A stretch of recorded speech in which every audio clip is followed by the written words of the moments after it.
식사들 하셨습니까? 비가 어지간히 온 것 같습니다. 이제 태풍만 없으면 올여름도 다 간 것 같습니다. 많은 분들이 비로 인해 피해를 입었다고 합니다. 이분들도 빠른 회복을 했으면 좋겠습니다.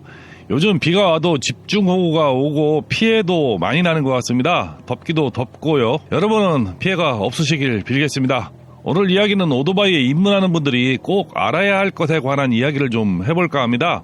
무슨 오토바이 타는데 꼭 알아야 하고 필요한 것이 있느냐? 그냥 기름 넣고 타다 보면 고장나면 고치고 그러면 되는 거 아니냐? 라는 말씀을 하시는 분도 봤습니다. 그러면 얼마나 좋을까요? 그런데 오토바이라는 것이 자동차와는 좀 다른 물건이고 다른 상황으로 전개되는 경우가 많습니다. 이유는 이렇습니다. 대한민국 땅에서 할 수 있는 대표적인 취미 중에 수리 정비 관련해서 자격증이 필요 없거나 정비나 수리를 할 수 있는 것들이 간혹 있습니다. 이 이야기는 국가적 시스템이나 법이 없다는 이야기가 되는 거죠. 쉽게 말하면 어떤 눈탱이나 바가지가 있어도 소비자 구제나 회피 방법이 없다는 이야기가 될 수도 있습니다. 대표적으로 제가 경험한 취미는 오디오, 오토바이, 선박, 즉 보트 관련 수리업이죠. 그나마 오토바이는 환경규제, 구조변경 같은 법이라도 있지만은 보트 엔진은 환경규제나 수입 인증도 없습니다. 아주 개판이죠. 그래서 보트 엔진은 자동차에 비해서 그냥 눈탱이가 엄청 심합니다. 그냥 도라이버만 대도 수백만원 수리비가 나오는 경우도 많고, 일본이나 미국에서 폐품을 수입해서 중고로 멀쩡하게 유통하는 경우도 허다하고 그 수량도 엄청납니다. 그런데 가격은 무지하게 비싸게 유통이 됩니다. 양심적인 판매, 수리업자가 없는 것은 아닌데 수요가 별로 없으니까 양심적으로 장사하기 힘든 환경에다가 자격검증도 없다 보니 실력 있는 수리업자도 찾기 힘든 것이 사실입니다. 그러니 어디든 그렇지만은 업자끼리 가격은 수십만 원인데 소비자에게 받는 가격은 수백만 원이 되는 경우가 다 이런 경우에서 나오는 것 같습니다. 오토바이 수리, 보트 엔진 수리, 카메라 수리, 오디오 수리가 다 그렇죠. 하여간 여담이었고요. 오늘 이야기 중심은 오토바이에 입문하는 분들이라면 이런 것은 꼭 알고 익혀야 하는 부분에 관한 이야기를 좀 해보겠습니다. 이야기 시작합니다. 첫째는 본인의 능력을 알고 거기에 맞게 오토바이를 선택하고 타는 문제입니다. 예전 영상에서도 다뤘던 이야기입니다만은 보통 중년에 입문하는 경우는 40, 50대가 좀 많죠. 입문하는 계기는 각자 다르겠지만은 많은 분들이 위시리스트에 있던 인생 목표를 이루기 위해 입문하는 경우가 많은 것 같습니다. 어렸을 때 환상 속에 있었던 오토바이를 타는 것 보면은 아니면은 젊은 시절 꿈을 이루는 것 등 사유가 다양합니다. 어떻게든 오토바이를 중년의 늦은 나이에 입문을 하게 되죠.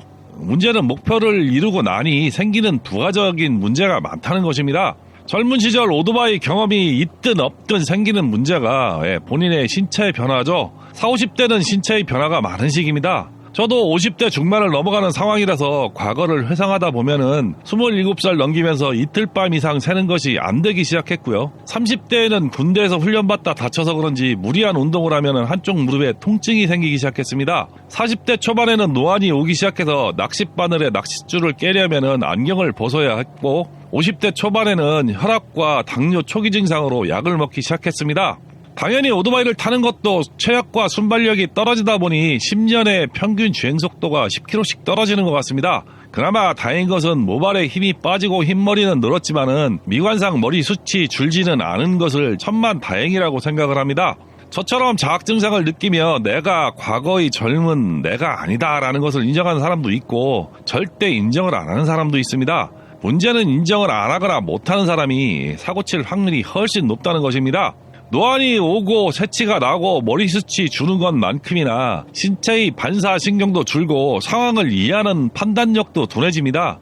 이를 극복할 방법은 없습니다. 다만 늦추는 방법들은 많다고 합니다. 늦추는 방법이 있어도 귀, 눈, 말초신경계, 관절의 노화는 거의 방법이 없다고 하죠. 그냥 관리 중요성만 있다고 합니다. 관리라는 것도 안 쓰고 아껴 쓰는 방법이 전부이기는 합니다. 상황이 이럴진데 아직도 마음은 슈마어라고 생각하며 행동하고 안 늙은 척하는 분들 보면은 한편으로는 좀 안쓰럽고 한심하게 보이기도 합니다. 그런 분들은 밤일이나 잘하는지 모르겠습니다. 설마 시알리스나 비아그라 먹으면서 자기는 끄떡없다고 이야기한다면은 에라이죠.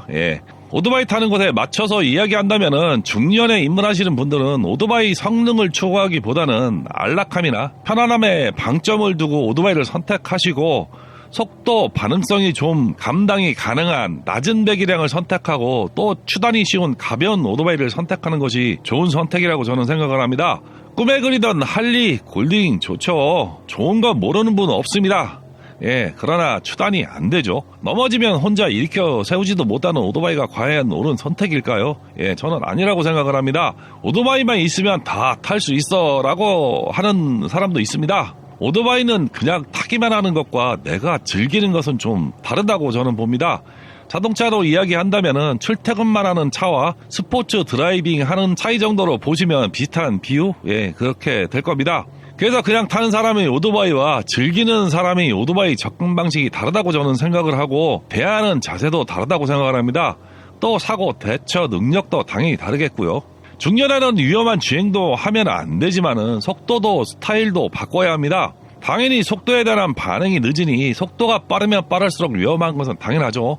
또 거친 라이딩은 위험을 초래할 수도 있습니다. 중년에 뼈라도 부러지면은 젊은 나이에는 몇 달 기부서하면은 푸르고 회복되었는데 이제는 1년 내내 목발 짚고 다닐 가능성도 높습니다. 거기다 중년은 뼈도 잘 부러지죠. 가족에게 평생 잔소리 듣고 싶지 않다면은 절대 다치면 안 됩니다. 그래서 저는 중년에 오토바이 입문하시는 분들에게는 꼭 본인이 상태에 관한 자각을 먼저 하라고 말씀드리고 싶습니다. 참 오토바이 타는데 뭐 별거 다 챙겨야 한다는 이야기 하실 분도 있습니다. 네, 맞습니다. 그 말도 맞을 수도 있고요. 그런데 왜 신경을 써야 하고 체력을 키워야 하는지 오토바이 경험을 하신 분들이라면은 아실 겁니다. 오토바이는 한 방에 이승과 저승을 왔다 갔다 할 수도 있습니다. 그래서 그러는 거죠. 나이가 젊든 중년이든 오토바이를 타려면은 전제 조건으로 자동차나 자전거와 다르게 라이딩 스킬이 있어야 합니다. 만약 아무 능력도 없이 그냥 오토바이 시동 걸고 밖에 나가면은 음주운전하는 것 같이 살인기계를 탄 것과 다를 바 없죠. 그래서 사고를 피하는 것도 중요하지만은 내가 사고를 안 치는 것도 상당히 중요합니다. 보통은 사고를 당하는 것보다 원인이 무엇이든 됐든 라이더 본인이 사고를 칠 확률이 훨씬 높습니다.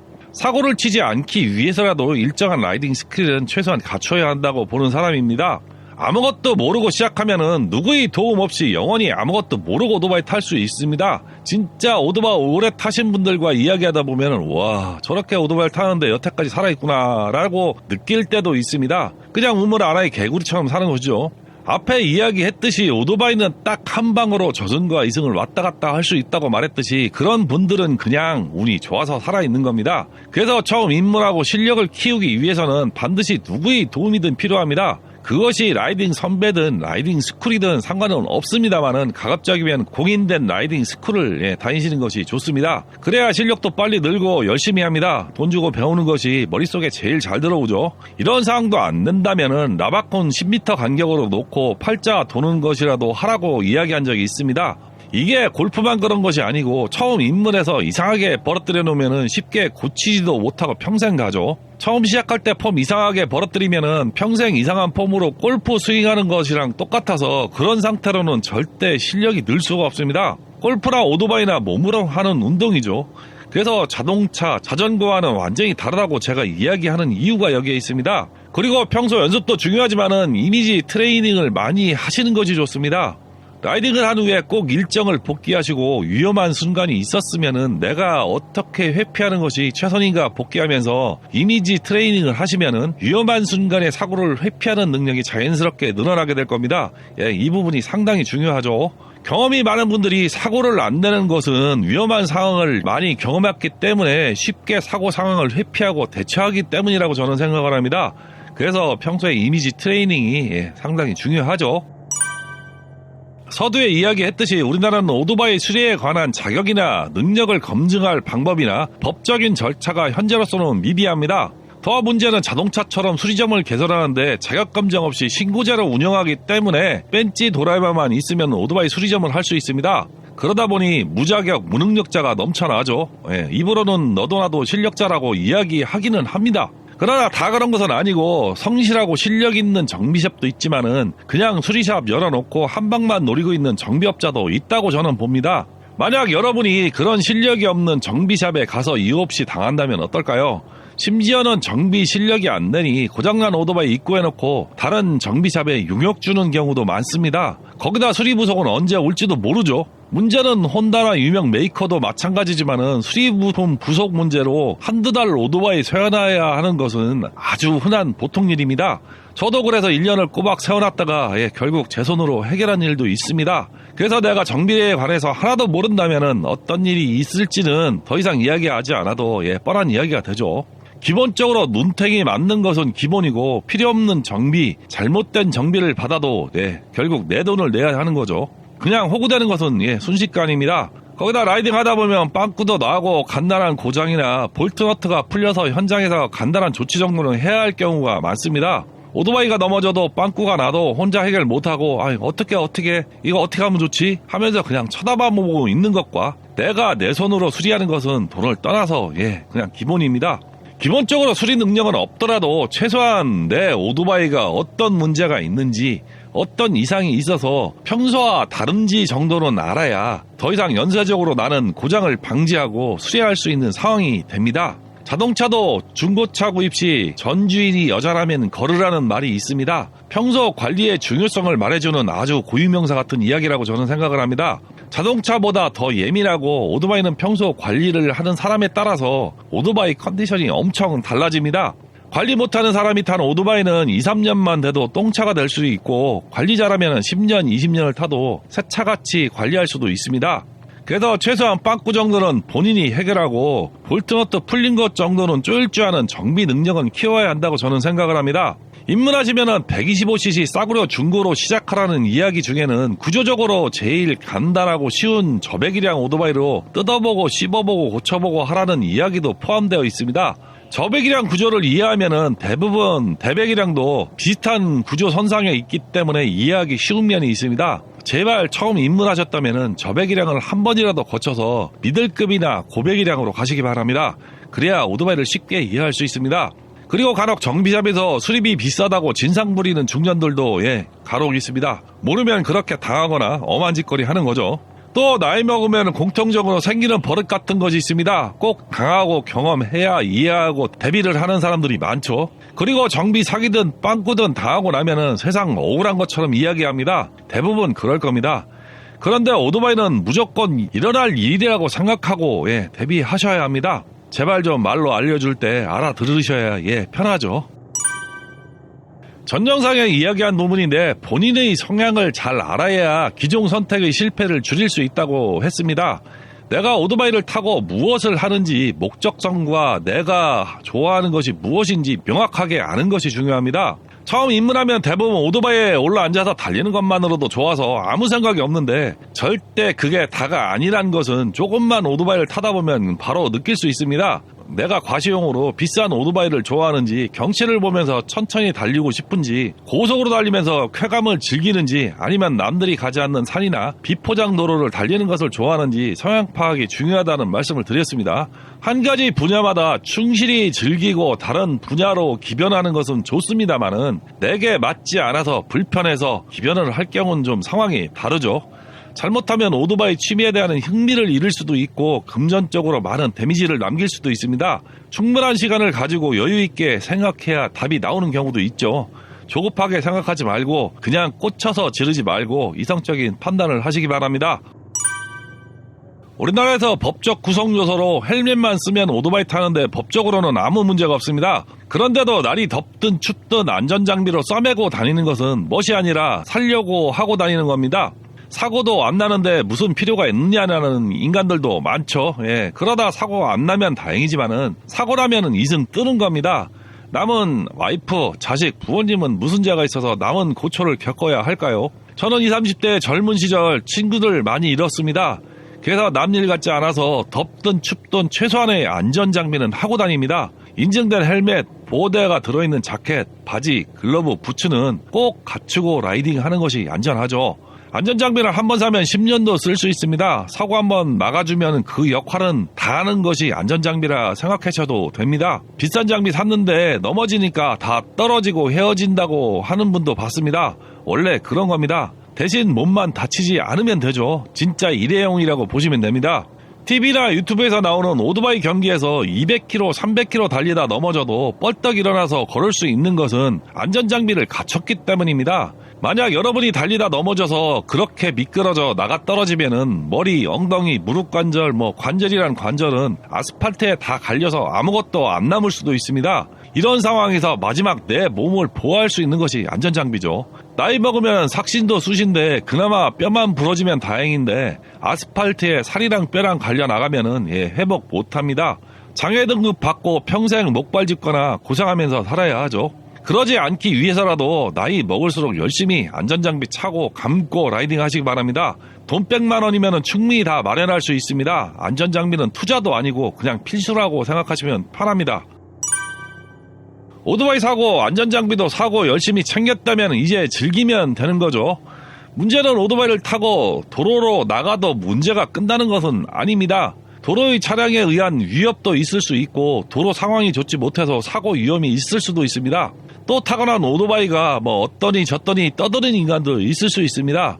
아직도 스트리트 글라이드, 로드 글라이드 아니면 할리가 아니라고 하는 인간도 있기도 하고 일제 오토바이는 오토바이가 아니라고 한다든가 할리가 경운기지 오토바이냐 하는 분도 있고요. 스쿠터 타고 라이딩하면 배달용 타고 라이딩하는 건 아니라고 한다든가 마주 지나가다 보면 손도 안 흔들어주는 경우도 있다고 합니다. 할리도 일부 부품이 중국산이고 태국에서 조립 생산하는 것 알면은 거품 물겠죠. BMW도 중국, 인도, 대만서 많이 만듭니다. 혼다도 중국, 태국산이 엄청 많고요. 명품 등산용품 아크테릭스도 중국산이고 영국 버버리도 중국에서 생산한 지 20년이 넘었습니다. 그렇게 보면 어떤 오토바이, 어떤 메이커 특정 기종만 라이딩이 가능하고 다른 오토바이는 타면 안 된다는 생각을 가진 아주 후진적이고 전근대적이고 사대주의적인 생각을 하는 라이더가 아직 많습니다. 이런 현상은 클럽 활동을 하다 보면 더욱 심하게 나타나는데 저는 좋은 현상은 아니라고 생각을 합니다. 그래서 저는 편하게 아는 친한 분들과 같이 라이딩하거나 독고다이를 하라고 권유를 많이 합니다. 지금은 90년대나 2000년대 초처럼 관련 지식을 얻기 위해 단체나 협회에 가입할 이유가 없습니다. 먹고 살려면 친목도모를 위해서 필요하겠지만은 즐기는 취미고 놀이는 그럴 필요가 없다고 생각하는 편입니다. 인터넷 유튜브에 관련 영상과 자료가 넘쳐나는데 굳이 그런 단체 가입할 필요가 있을까 싶은 생각이 많이 듭니다. 그렇다고 인터넷 유튜브가 다 옳은 자료만 게시하는 것은 아닙니다. 유튜브도 먹고 살려면은 업계나 업체 친화적인 내용을 올리는 경우가 많이 있기 때문이죠. 특히 우리나라는 더욱 그런 경향이 많은 것도 사실 같고요. 가업 빠지게 부패나 얻어먹고 기름값 봉투 몇 푼 받고 그런 인간들 많죠. 자료를 보려면은 외국 포럼이나 레딧, 개인 리뷰를 많이 보시면 좋은 정보들이 많습니다. 영어 못해도 되죠. 요즘은 AI나 번역 기능이 좋아서 의미 전달에 하등에 문제가 없을 정도로 번역이 잘 됩니다. 저는 그래서 국내 유튜브는 재미로 보고 정보는 미국, 프랑스, 스페인, 이탈리아, 영국 자료들을 많이 보는 편입니다. 세상은 넓고 좋은 것들이 많습니다. 심지어 내가 필요한 어떤 도구나 물건은 벌써 시중에 다 출시가 돼 있을 정도로 좋은 물건도 재료도 많죠. 내가 찾지 못해서 그렇지 잘만 찾으면 얼마든지 1, 2주면은 내 손에 들어오는 시대가 되었습니다.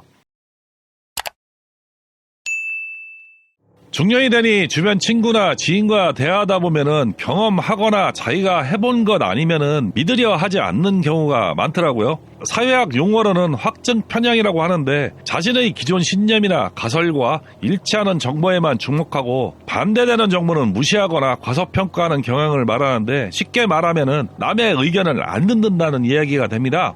삶이나 정치적 소견, 남에 대한 평가, 경제 활동 전반에 걸쳐 이런 확증 편향에 사로잡히면은 결국은 자기 발전이 없습니다. 그리고 나이가 먹어가면 먹어갈수록 새로운 도전을 하지 않으려는 경향도 있죠. 머리는 안 돌아가고 힘들고 삭신도 쑤시고 무섭고 용납도 안 되고 내가 못한다는 것을 남에게 보이는 것도 쪽팔린 나이가 중년입니다. 그런데 배우면은 나이가 없습니다. 모르면 차라리 그냥 배우는 것이 옳은 것이고 모르는 것은 창피한 것이 아니죠. 안 해봤으면 당연히 모르는 것이 당연하고 모르면 배우면 됩니다. 그래도 중년에 오토바이 도전하는 분들은 생각이라도 열린 분들일 겁니다. 겁내지 말고 도전하시고 이왕 하시는 거 처음부터 스텝 바이 스텝 한다고 생각하시고 시간을 가지고 한 걸음 한 걸음 차근차근 배우고 익히면 됩니다. 그러면 훨씬 오토바이로 라이딩하는 것이 즐겁고 신나죠. 오늘 이야기는 중년에 오토바이를 처음 입문하는 분들을 위한 조언, 잔소리였습니다. 생각과 시야를 약간만 넓히면 좋고 이로운 정보들이 많으니 걱정 마시고 즐기시면 됩니다. 날이 이제는 습하고 덥고 막 그렇죠. 요즘 밖에 오토바이 타고 나가면은 아스팔트도 끓고 오토바이도 끓고 난리도 아니죠. 밤에는 시원한 줄 알고 잠깐 타고 나갔다가 허벅지 익어서 들어왔습니다. 더울 때는 수박이나 뽀개서 먹고 옥수수나 살살 뜯으시면서 찬바람 불면 바로 튀어나갈 준비들 하시기 바랍니다. 더위도 며칠 안 남은 것 같습니다. 다들 건강 챙기시고 더운 날 무리하지 마시기 바랍니다. 그리고 수해 피해 입으신 분들 빨리 회복하시길 빌겠습니다. 오늘 이야기는 여기까지입니다. 시청해주셔서 감사합니다.